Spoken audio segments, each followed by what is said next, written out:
Hola, ¿cómo están?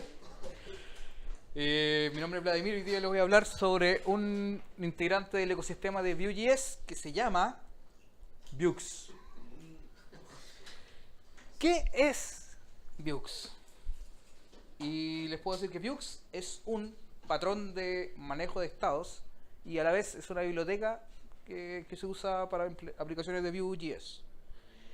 Pero, ¿qué es un patrón de manejo de estados?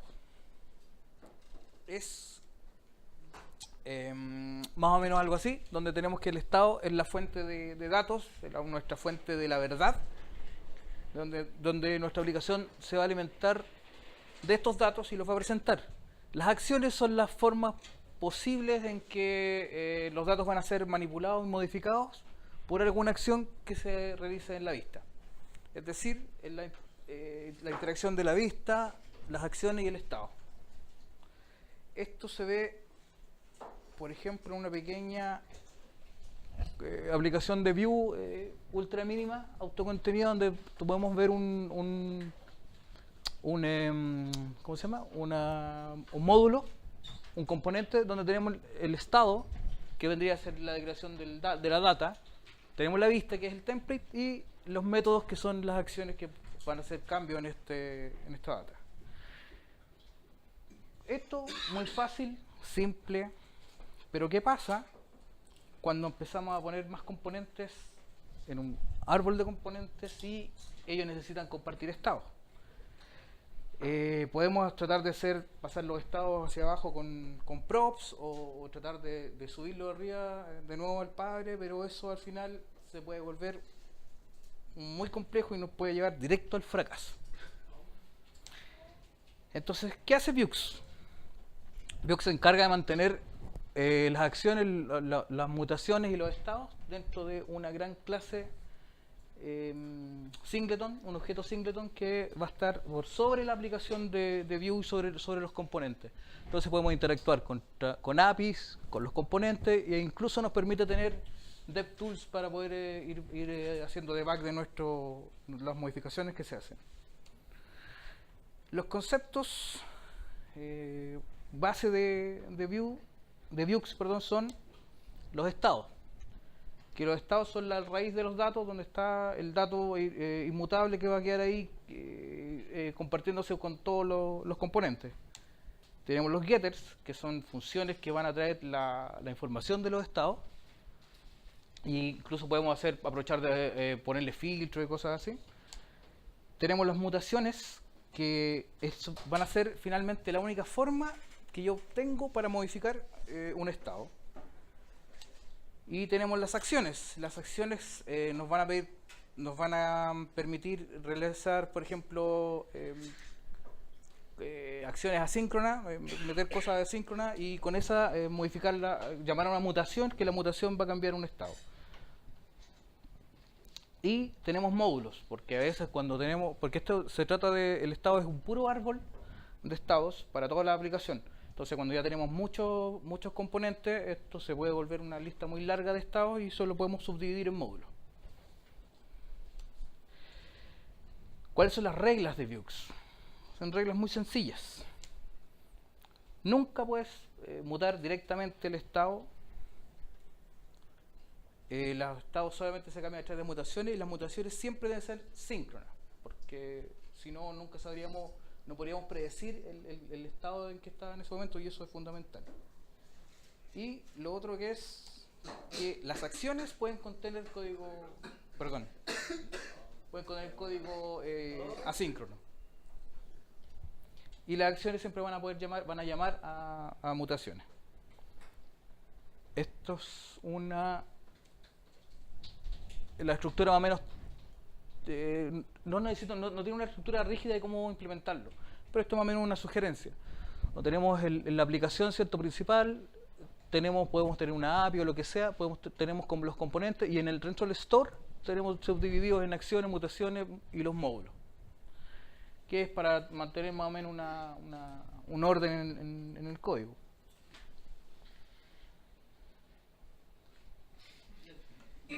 Pero para esto no hay nada mejor que ver un pequeño ejemplo.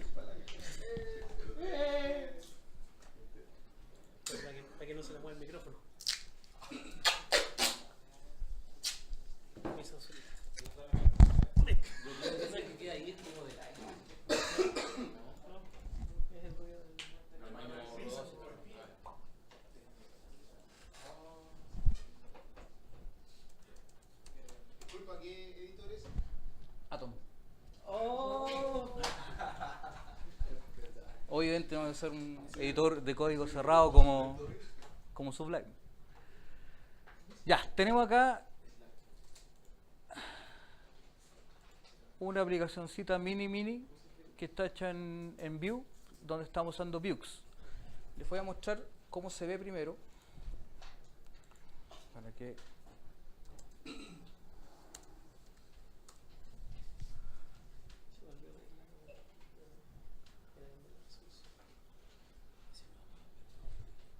la Webpack haciendo su trabajo por debajo. Ahí está.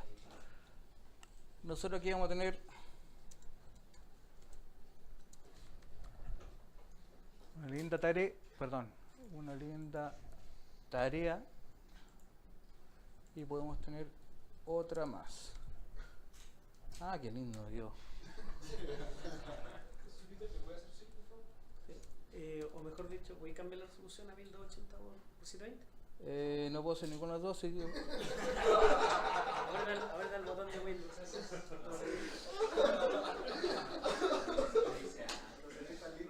Espérese. Ahí, ¿alcanza a ver ahí o no? Ya. Y agarro otro. Y con esto puedo decirle, vaya a hacer la columna de allá, o si quiero continuar la siguiente, hermoso, bla bla bla, ahí hacemos eso y después se va al tercero y después le digo ya váyase de aquí. ¿Ya? Entonces aquí tenemos claramente un componente que es el de hacer el formularito chico del nuevo. Tenemos la tarjetita que va a mostrar cosas, tenemos las columnas y todos esos comparten en común el estado. Nuestro estado en este caso sería la lista tarea. ¿Ya? Entonces ahora veamos cómo esto está acá.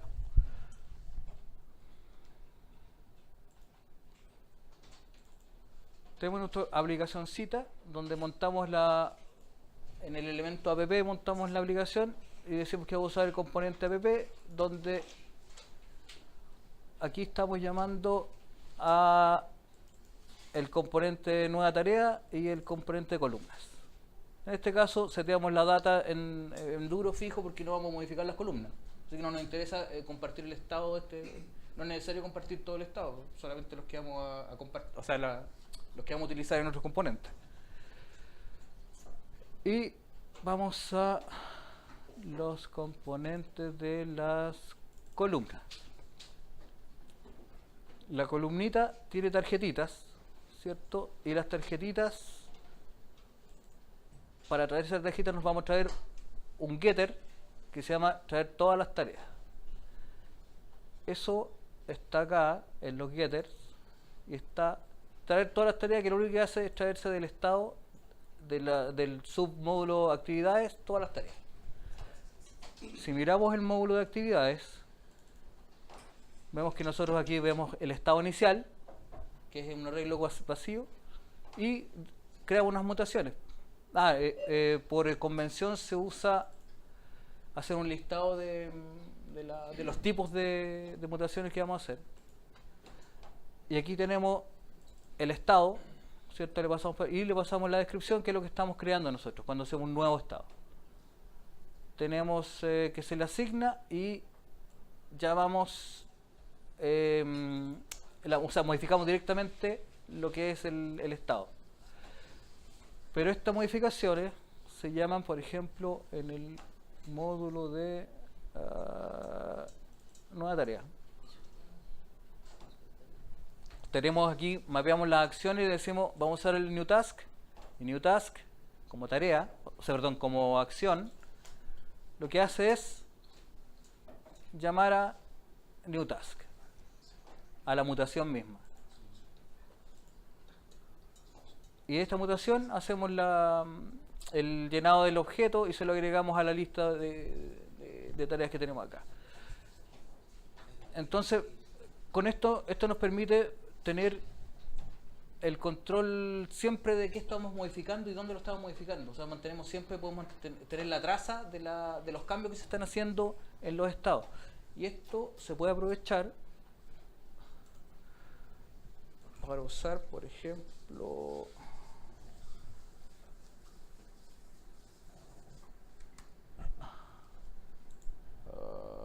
¿cómo está? Bueno,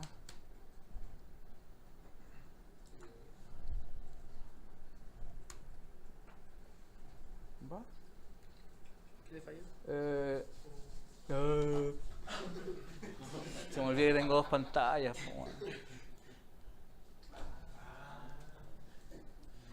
Esta cosita que no sé si se puede agrandar. Ay, puta, la agrandé mucho. Ya. Ahí tengo mi listado con los componentes que estoy usando. Y tengo en Vuex las cosas que han ido pasando. ¿Cierto? Si yo, por ejemplo,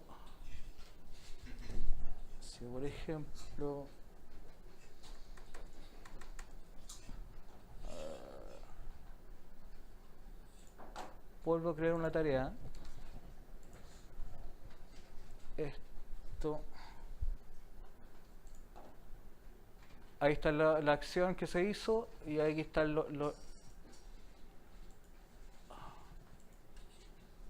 la nueva tarea que agrega acá. Entonces se va viendo, puedo hacer la clase, puedo hacer también esta cosa del time travel moviendo hacia atrás, hacia adelante, si es que agrego más cosas. La gracia de esto es que, como verán, o sea, como pudieron ver en el código, es bastante fácil y entendible de cómo está funcionando por detrás. O sea, la curva de aprendizaje de esto es bastante rápida porque no requiere que seamos, o sea, no requiere manejar tantos conceptos distintos a los que ya manejamos normalmente en otras aplicaciones.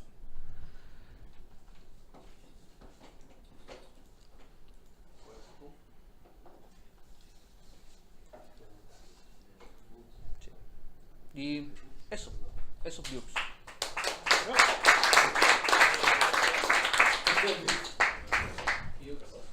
¿Alguna preguntita?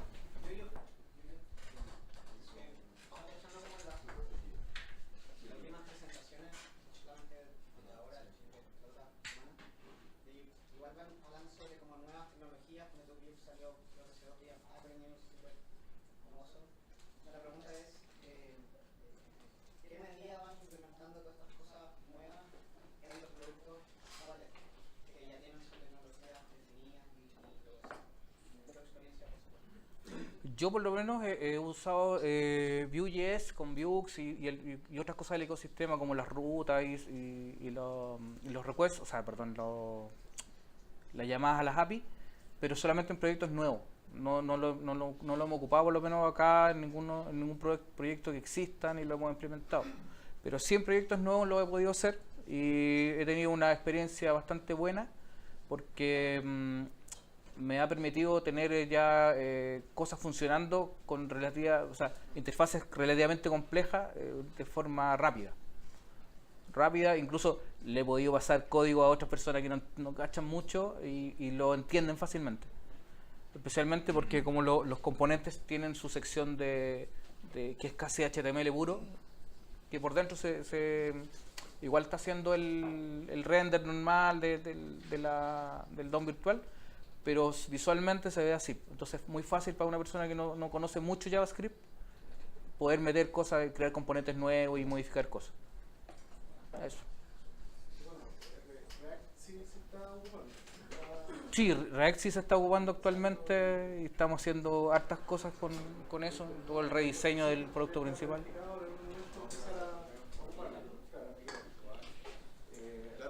Ahora igual yo sigo con la duda del post ese del 2016, porque ¿en qué me mejora esto leer este código a leer que tengo en Windows una colección de backbone que le hago fetch, que para agregar un elemento basta con que le haga add y hago render de la pista donde está instanciada esa colección, donde están enviados los elementos de esa colección? Veo esto y es imposible olvidarme de cómo se programaba PHP en antigua. O sea, todavía me cuesta, ya digamos, tenemos el módulo está autocontenido, está todo su código y todo lo encuentra en la raja. Pero yo digo, ¿cuál es la diferencia de tener en SQL el JavaScript y el PHP metido en el mismo archivo? No encuentro todavía esa diferencia. Todavía lo encuentro desordenado, todavía encuentro que no lo veo limpio. O sea, estoy aprendiendo React porque básicamente tengo que aprender. Ya, sí, lo que pasa... Es casi lo mismo que React. Sí, sí, en la práctica sí. Lo que pasa es que está hecho no como por ejemplo, no sé, por lo que puede hacer una aplicación PHP donde tú vas a procesar datos y vas a hacer cosas mucho más complejas con respecto al manejo de datos o llamadas a tareas y cosas por el estilo. Acá solamente estoy programando una interfaz. Sí, claro, claro, pero... Entonces, claro, yo vengo como... Ay, no puedo. Sí, me cuesta todavía asimilar eso. Como que veo los componentes que tenemos, por ejemplo, en IBM ahora, claro, la toda raja y puedo poner un componente donde yo quiero y tiene su lógica y todo eso, pero veo el código y digo, puta, este código es súper feo. claro, sí, porque estamos de repente muchas veces, claro, parece que está mezclado hartas cosas, incluso en un componente te voy a mezclar, por ejemplo, lo tengo aquí en el app, voy a meterle CSS ahí, ¿cachai? Puedes hacerlo, no es necesario que lo haga, pero puedes hacerlo si quieres. Entonces te permite hacer todo eso. Eso es lo que no me gusta de esto. Pero, y lo hermoso, porque entiendo el beneficio que hay, digamos, para la aplicación en ejecución. Y claro, que podéis ir viendo los estados, el lineante, y demás, la raja, pero puta, no puedo decir es más fácil programar esto que programar con Backbone, por ejemplo. No puedo decirlo. O con JavaScript puro. No puedo decir esto es más rápido. Sí, lo que pasa es que, claro, si hace una interfaz compleja que tiene hartos componentes, porque son componentes reactivos, si yo cambio algo, el data en un lado se va a modificar el otro instantáneamente y eficientemente. Entonces, claro, si yo voy a hacer eso con JavaScript Vanilla, voy a hacer un enredo y voy a hacer un espagueti. Entonces siempre, o sea, para defenderlo esto es en que va a ser, el render va a ser más eficiente. Va a ser más eficiente y va a ser, de todas maneras, aunque el código sea feo, como está todo bien modularizado, es mucho más mantenible que va a ser mucho escucha con jQuery o con JavaScript Vanilla, por ejemplo. De todas maneras va a ser más... El tema del código ordenado al final no depende también un poco de cómo lo veáis también. Claro, por ejemplo, y si uno parte haciéndolo también más ordenado porque no tiene experiencia, porque lo veo con el tiempo uno se aguanta, o sea, generalmente ojalá el framework debería como de cierta manera ordenarte, ayudar a que esté ordenado, pero a veces no pasa, como si no lo sé, bueno, ¿verdad? Cualquier framework podría tú pasarte por la raja todo lo que dice y... Sí, y voy a hacerlo de manera igual, o sea. Pero debería no ser ayudarte. Entonces no sé si tal vez acá lo que pasa es que también hay una forma de hacer esto de otra manera en que como si esté más separado las cosas. Rodrigo tiene una duda. Solo quería decir. En lo que ayudo. Sí, diga, don Bruno, por favor. Lo que pasa es que es probable de que el tema no sea propiamente tal de la tecnología que vaya a ocupar. Creo que el problema es un poco más profundo. Es necesario estar reutilizando tecnología como para armar un todo. Quizá ahí donde está el problema, ya que no ha salido algo tan nuevo, masivo, que todos los navegadores lo aguanten, para hacer algo más armónico dentro de la programación. Necesariamente tenéis que empezar a juntar JavaScript, sí o sí, HTML y las hojas de estilo. De esas tres tecnologías jamás te vayas a separar, a no ser de que salga algo que todos los navegadores se unifiquen y salga algo más limpio, casi como lo que hace, no sé, las plataformas de Apple o Microsoft dentro de su para formar aplicaciones. Yo creo que mientras no tengamos resuelto eso, vaya a seguir viendo esta forma de cómo solucionar las cosas básicas. Y es porque cómo ha evolucionado la tecnología. Es muy probable que Vue sea ahora quizá la cumbia y quizá en 2 meses más salga otra cuestión, bueno, y va a solucionar el problema de la misma manera. No hay ninguna diferencia. Por eso digo, ¿encontrar diferencia entre React y esto? No, porque tiene las tres tecnologías aplicadas. Con lo de Google, ¿cómo se llama el Angular? La misma tontería. No salen de ese universo y es porque las compañías no se unifican o va a ser algo más choro en ese sentido. Y yo creo que ese es el problema, o sea, quizá lo recomendable es seguir ciertos patrones como está explicando Vladimir y no o estructuras de directorio para que no te desordene tanto. Pero el cáncer visual que te da al ver HTML, JavaScript y CSS, no creo que te lo vaya a sacar en el corto plazo. ¿A cuánto se consume? Después va a ver los archivos que terminen en clase cuando se vuelven. Yo me invito a trabajar en el Los cómic verdaderos para que signos vea peinach. que una maravilla. Lo invito al caos. Todo que no está conmigo. ¿Ah? Todo lo que No, con Bad Bunny y Mario. Invito a trabajar como Claro, era un puro archivo. Era un puro archivo. Sí. Ya, siguiente. ¿Desenchufa acá nomás, estimado?